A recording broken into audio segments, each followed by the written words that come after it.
essence, we're talking about the closure of correctional facilities and the merging of the Department of Correctional Services and the Division of Parole.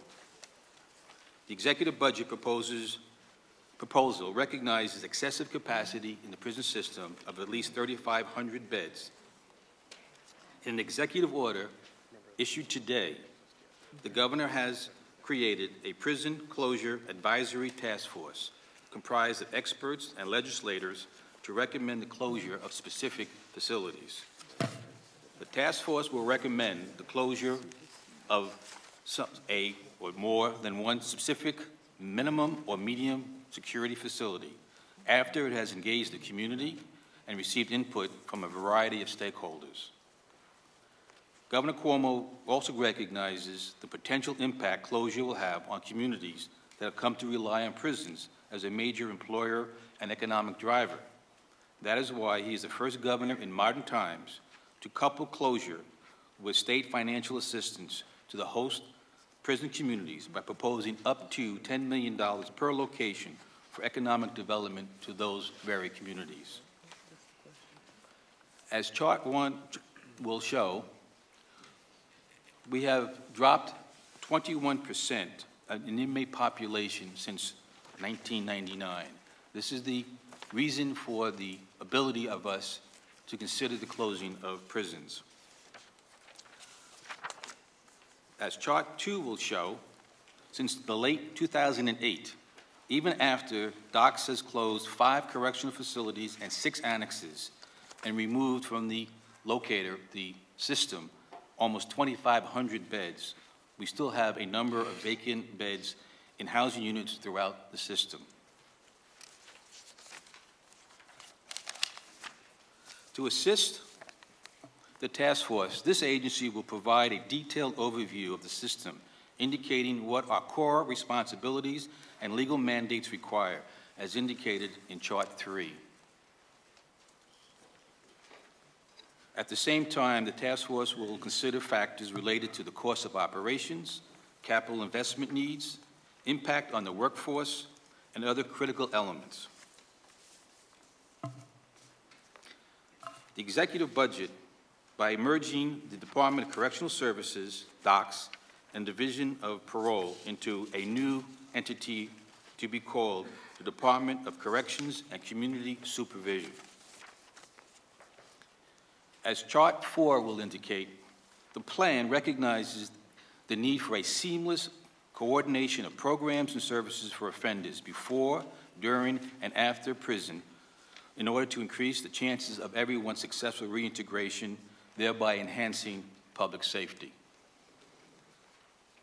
In line with the governor's commitment to provide better services in a more cost-effective effort, this new agency to be created will continue to undertake several other important initiatives in the coming year, such as opening a new special needs unit for female offenders at Bedford Hills, the completion of a second residential mental health unit at 5 Points for programming and treatment of inmates with serious mental illnesses and lengthy disciplinary problems.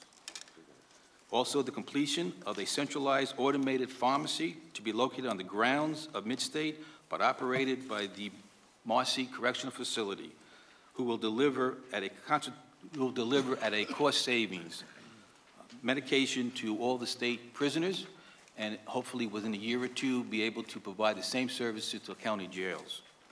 We will also look to increase effectiveness in the administrative area by looking at a centralized banking system and a centralized operation of our prison system commissaries. Lastly, we will be looking to expand what we have learned through the use of technology to increase our ability to provide educational classroom work for all offenders. As we move forward towards redesigning and cost-effective rehabilitation, the governor has rightly demanded that every agency in the state government fundamentally rethink its operation, redesign the delivery of its services to fulfill core responsibilities while achieving better results, recalibrate spending to sustainable levels. His executive budget requires strong leadership and decisive action to enhance public protection. We look forward to continued partnership with and support from the legislature to meet these challenges in the fiscal year. Thank you. Tell us, Commissioner, then how the fox will guard the hen house. No, I think the question is certainly a valid one. There's always a fear that when one agency combines with another that there'll be a change in philosophy. But I think in this particular case, that's not going to happen for a couple of reasons. One, we're already interrelated and working together more than most people would recognize. Will is a good example. Edgecombe is a good example. Whole reentry program is a good example. I think it's far more important to recognize that the two agencies, not which commissioner is going to be in charge of what, but the two agencies and the staff can in fact come together, which they already have in many cases, and basically make one agency work. We're talking about the same offender, whether when he comes to us, when he leaves, and he comes back, we're talking about the same person. So it's in both interests, if you would, both agency interests, do the right thing by the offender. And the right thing, obviously, is to get them prepared, and her, get them on the street, help them stay on the street and not return. So I'm not convinced at all that that's an issue that has to be concerned by a lot of people. We'll certainly monitor that in the future. Commissioner, let me continue and ask some questions about the elimination of prison beds suggested by your testimony. That in your analysis of capacity, did this analysis take into account the fact that maximum security cells in places like Auburn, Clinton, Attica, those correctional maximum security facilities are over 100% of capacity? That seems to be a big argument, and we argued about how we define capacity, how we define overcapacity, undercapacity. And I will call your attention, if I may, to a report not developed by me, but developed by the union on January 3rd that shows took our figures and did an analysis.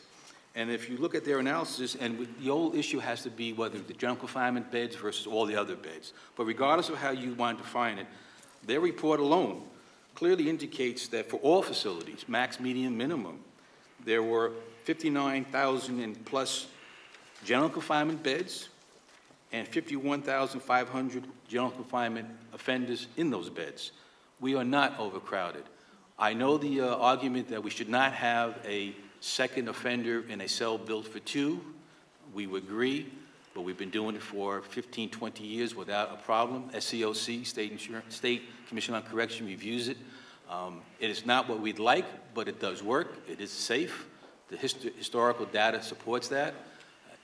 The reality is, given the fiscal limitations, what we're doing makes sense. It is safe, and until we can consider increasing maximum security prisons, like building them, this is the right way to go.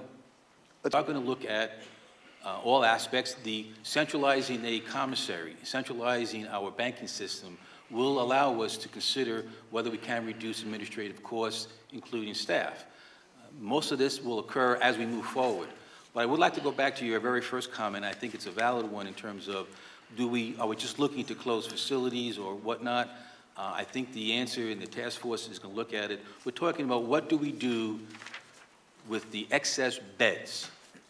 Facility closing doesn't have to be the only answer. I think the task force, the governor's looking for the task force, as you indicated, to come up with recommendations that maybe we have not considered. That's why he wants it basically open-ended to legislative experts, other people to come together and consider. The problem is we can't afford to expand the prison system. We all know that. We can't afford to build more jails. So what can we do internally? Well, we do have the obvious problem. There are 3,500 beds that we simply don't need.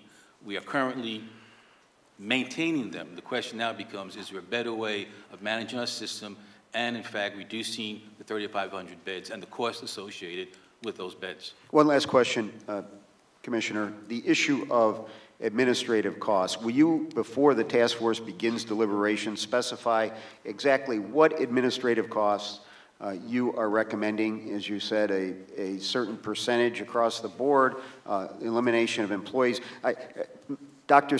Mayberry Stewart just talked about information technology. There are, according to the numbers I have, there are 86 people now within the central staff at DOCS working on management information services. Now, after Dr. Mayberry Stewart's presentation, I'm wondering, all these consolidations, her ability to streamline, to do the kinds of things that she's trying to do within a modified cost structure, yet there are 86 people within central staff doing management information. It seems like you have a responsibility as you are setting forth the closure of facilities. What type of administrative efficiencies are you squeezing out of the system in central office? Well, I've accepted the fact that I will find a $5 million reduction in central office. Central office is about 2% of the entire agency. It's about 700 people out of 30,000, but I'll take a $5 million hit. I can't tell you what items because I have to decide that once we consolidate and once we look at what we have, what we need.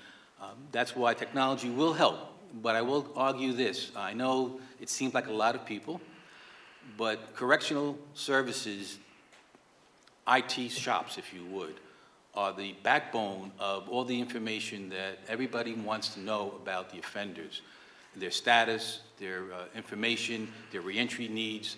We provide the basic data to parole, to DCJS, to everybody else. So there is a spine, if you would, in terms of corrections, and that's the IT mainframe. So in answer to your question, I have my target of $5 million. How I finalize in terms of actual persons, I'm going to have to work on that over the next several months.